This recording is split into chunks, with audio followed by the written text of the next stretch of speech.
Hello parents, इस world thalassaemia day पर आइए थैलेसीमिया से रिलेटेड कुछ मिथ्स ब्रेक करते हैं।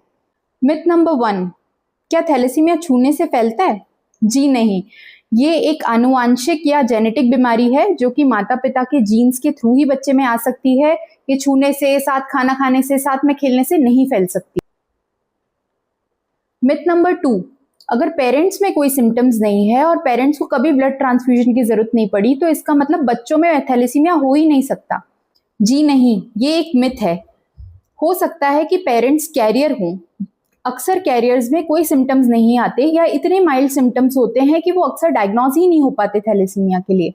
लेकिन इसका मतलब ये नहीं है कि इन कैरियर्स के बच्चों में ये बीमारी नहीं हो सकती। यदि माता पिता दोनों ही कैरियर हैं तो ऐसे केसेस में 25% तक चांस होते हैं बच्चे के अंदर थैलेसीमिया मेजर होने के, जिसकी वजह से आपके बच्चे को पूरी जिंदगी बार बार ब्लड ट्रांसफ्यूजन और भी कई सारी कॉम्प्लिकेशंस का सामना करना पड़ सकता है।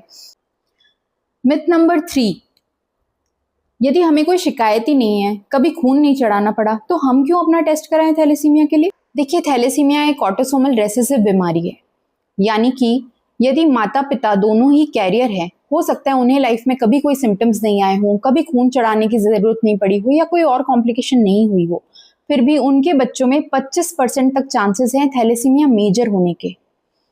ऐसी सिचुएशन को हम अवॉइड कर सकते हैं अगर हम शादी से पहले ही अपना अपना टेस्ट करवा के ये पता कर लें कि क्या हम कैरियर तो नहीं।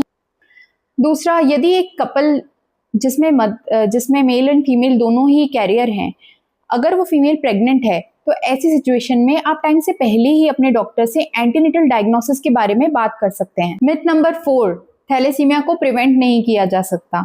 जी नहीं, प्रीनेटल और प्रीमैरिटल काउंसलिंग एंड स्क्रीनिंग के थ्रू हम थैलेसीमिया मेजर बेबी के बर्थ को प्रिवेंट कर सकते हैं। याद रहे, थैलेसीमिया प्रिवेंशन के लिए अवेयरनेस सबसे ज्यादा जरूरी है।